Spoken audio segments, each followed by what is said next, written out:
Empresários, artistas, pessoas ilustres e relevantes da nossa região. Será interessantíssimo entender a história de cada um deles, revelar o seu dia a dia e qual é a marca que querem deixar. Tudo isso você acompanha comigo, Conrado Melhado, aqui no Conta Pra Gente.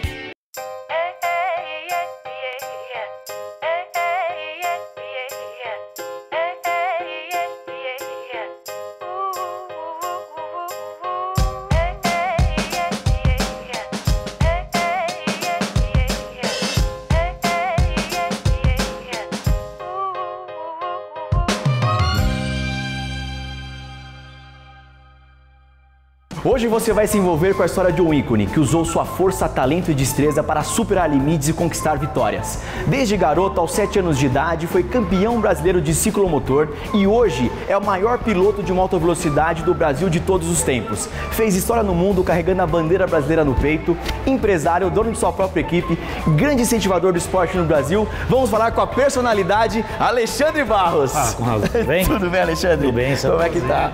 Ótimo. Eu que agradeço, primeiramente, obrigado por nos receber e revelar um pouco da sua história para quem está em casa nos assistindo. Prazer é tudo meu, o programa seu tá dando certo, né? Tô vendo. Para mim é um prazer poder participar aqui e a gente explicar um pouquinho da história. Maravilhoso. Hoje queremos conhecer o Alexandre Barros, grande piloto mundial, colecionador de vitórias, orgulho brasileiro, e também o Alexandre Barros do dia a dia, pai de família, amigo e também simpático com todo mundo, que a gente sabe que você é. Obrigado. Vamos lá, vamos falar um pouquinho assim. Muito obrigado. Alexandre Barros, conta pra gente.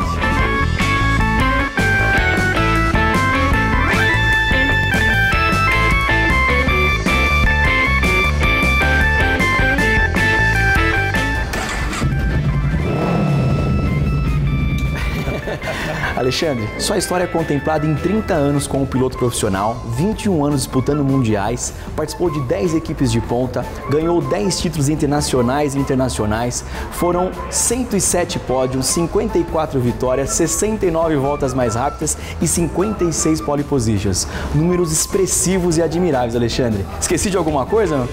Eu não sei os números de cor, como você sabe. Deve estar tudo certo, sim. Maravilhoso. Alexandre, em 1978, quando você estreou lá aos 7 anos de idade como campeão brasileiro de ciclomotor de 50 cilindradas, né? Você lembra a sensação de ser campeão pela primeira vez? Lembro. Eu lembro muito bem.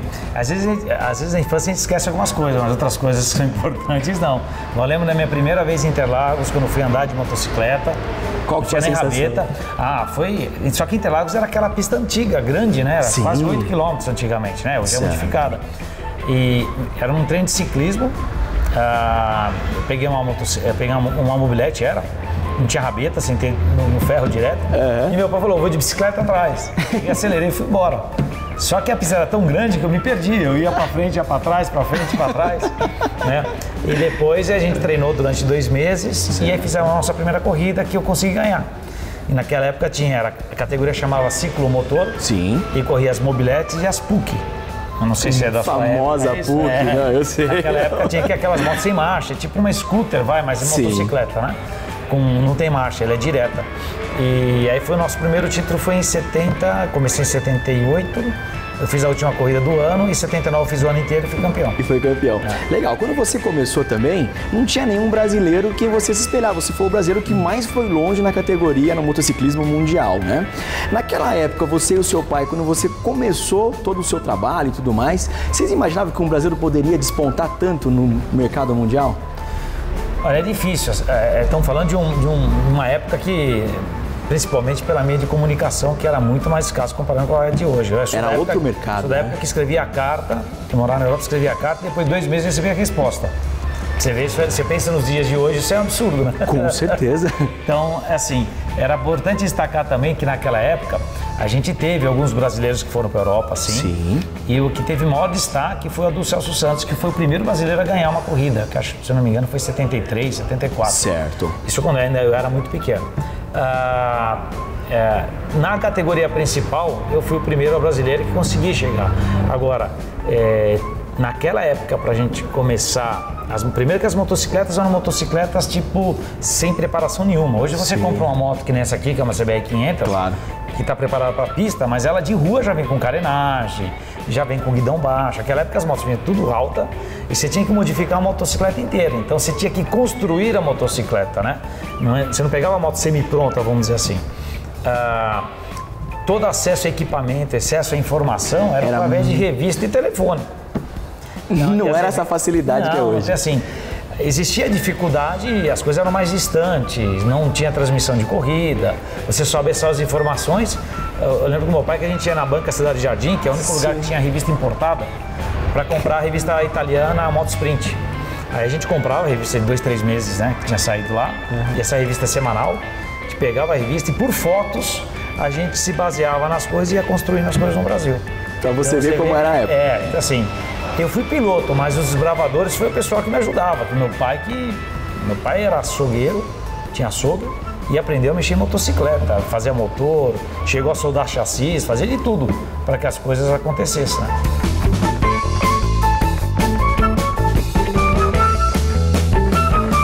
Alexandre, em 79 você foi bicampeão de ciclomotor e em 80 já de moto você foi campeão de 50 cilindradas. Conta pra gente a diferença de você, um piloto brasileiro naquela época, e um piloto europeu. A diferença de realidade era muito grande, né? Era porque é o que eu te falei, né? As informações eram muito longe, né? Era um outro momento, era uma outra situação. As coisas eram muito mais difíceis, o acesso ao material, as importações ainda eram liberadas naquela época. Então meu pai trazia as peças, ia para a Europa, comprava tudo, trazia para cá e a gente montava a moto. O que era feito no Brasil? O chassis, porque eu era muito pequenininho. Então falando, comecei com 7, quando eu entrei na primeira vez com moto de marcha, que é a 50, eu tinha 10 anos. Então você tinha que construir uma moto com as rodas grandes, igual de adulto, só que era para o piloto pequenininho, né? Uma criança de 10 anos de idade. Então, toda a parte de carenagem, a parte de chassi a gente construía no Brasil, mas todo o resto, suspensão, roda, freio, a gente trazia principalmente da Itália, né? Que era... A Europa é o berço do motocicleta, né? Desde 1900 da guerra, né? A primeira guerra.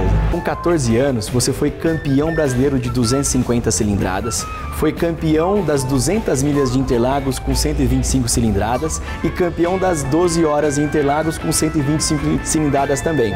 Ganhou tudo esse ano, né? O que esse ano representa para você?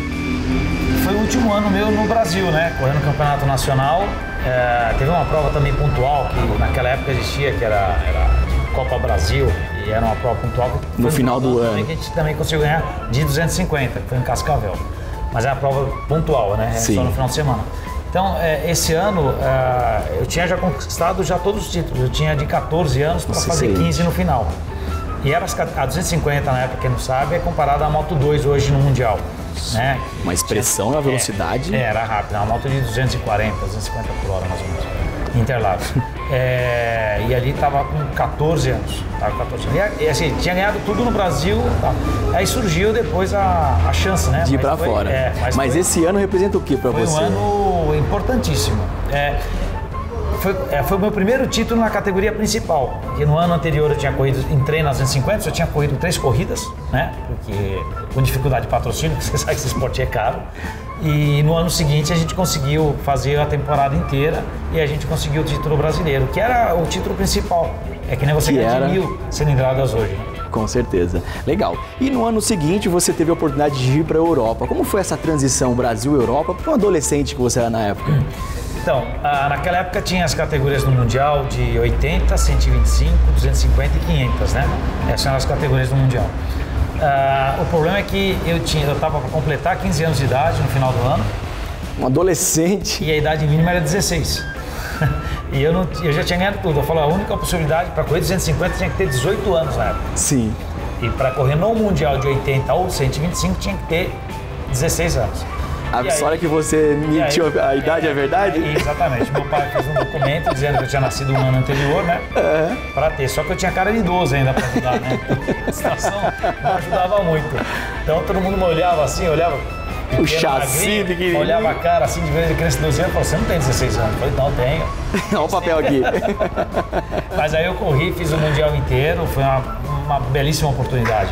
Eu sou muito grato ao Jaime Soares e ao Pedro Fausto, foram as duas pessoas que Jaime, para quem não sabe, é o pai do Jaime Egg Soares, que correu na Fórmula 1, que criou a categoria World Series lá fora. Nossa. Ele era um piloto de moto, ele tem uma revista, ele que me viu. E o Pedro Fausto por ter me patrocinado, ter dado essa oportunidade, né? Ele foi lá e falou, não, ele merece, então eu vou ajudar. Ele é empresário no Brasil e me deu essa oportunidade e eu fiz 2 anos de 80 cilindradas no Mundial.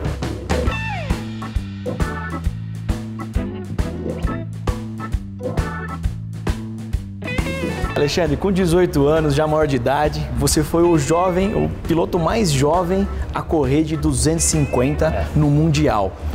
E você foi também o melhor piloto privado daquele ano. Explica pra gente, por favor, a diferença entre o piloto de fábrica e um piloto privado. É grande. O piloto de fábrica, ele tem a moto a suporte da fábrica, a moto é alocada, não é vendida, e é um protótipo. No caso do piloto privado, você compra a motocicleta, que é uma moto similar àquela oficial, você olhando, mas o chassi é diferente, o motor é diferente, os pneus também, que a gente tinha concorrência de pneus, existia Michelin, Dunlop, Michelin, Dunlop, Bridgestone, existiam as marcas diferentes, então o piloto de fábrica tinha os pneus melhores, o piloto privado tinha os pneus normais. A diferença de desempenho era enorme. Era muito grande, era cerca de motocicleta e pneu, 2 segundos de diferença com a moto oficial, mais ou menos. Isso para competição, a gente briga por décimos. Para você ter uma ideia, um grid naquela época 250, eram 36 motocicletas que largavam, não podia mais? Sim. Tinha mais, né? Tinha gente que não se classificava, tá? Tinha mais motos. Então, para 36, o grid estava em 3 segundos e meio, mais ou menos. Nossa. Do primeiro ao último. Então, um segundo era um monstro. Para você andar igual aquele que estava na ponta, estava tomando 2 segundos. Caramba! Alexandre, você ganhou muitos títulos, foi pioneiro no Brasil em muitas categorias e também no mundo. O que um campeão tem que ter, na sua opinião? Acho que muita determinação, né? Você tem que trabalhar, acreditar, vai passar por momentos difíceis e vão ser bastantes. A glória só vem para aquele que acredita mais e aquele que é mais perseverante no seu empenho, né? E não se abandonar, porque tem momentos na vida que a gente balança, a gente é humano, a gente tem falhas, a gente tem dúvidas. Isso é qualquer um, eu acho que qualquer... Independente do segmento, né? Independente se é esportista ou um empresário, um lado empresarial, tudo na vida é a base de trabalho, dedicação, né? E muito esforço, e você acreditar em si mesmo. Os momentos são, por mais que você possa fazer uma base de planejamento do que você pretende... A hora do vamos ver... Sempre aparecem situações atípicas, né? Que não são... E você tem que se adaptar às situações e saber superar elas, né? Eu acho que a gente está nessa vida para a gente crescer. Crescer como pessoa, crescer como ser humano, crescer como espírito, crescer como homem, né? E essa acho que é a nossa missão. E a missão do sucesso não é só o dinheiro. O dinheiro é consequência daquilo que você faz bem feito, né? Eu acho que na vida todo mundo busca se sentir realizado. Com certeza. Realização financeira, realização de família, realização dos seus negócios, né? Dos seus ideais, dos seus objetivos. E eu acho que a gente tem que brigar por isso. E a busca da felicidade, na verdade, a felicidade não é uma coisa plena. Para você sentir que a felicidade é boa, você tem que passar também pelo momento difícil, porque senão você não sabe valorizar aquilo que é bom, né? Sabe as palavras de Alexandre Barros. Aos 19 anos você foi para a categoria principal, a mais famosa, 500 cilindradas. Inclusive aqui é a foto da sua primeira vitória na categoria principal. Conta pra gente como é que foi. Olha, foi um sonho. Foi uma longa batalha, desde 78, né? Se a gente puxar mais para trás, desde 74, a primeira vez que eu andei numa moto, né? Com 3 anos.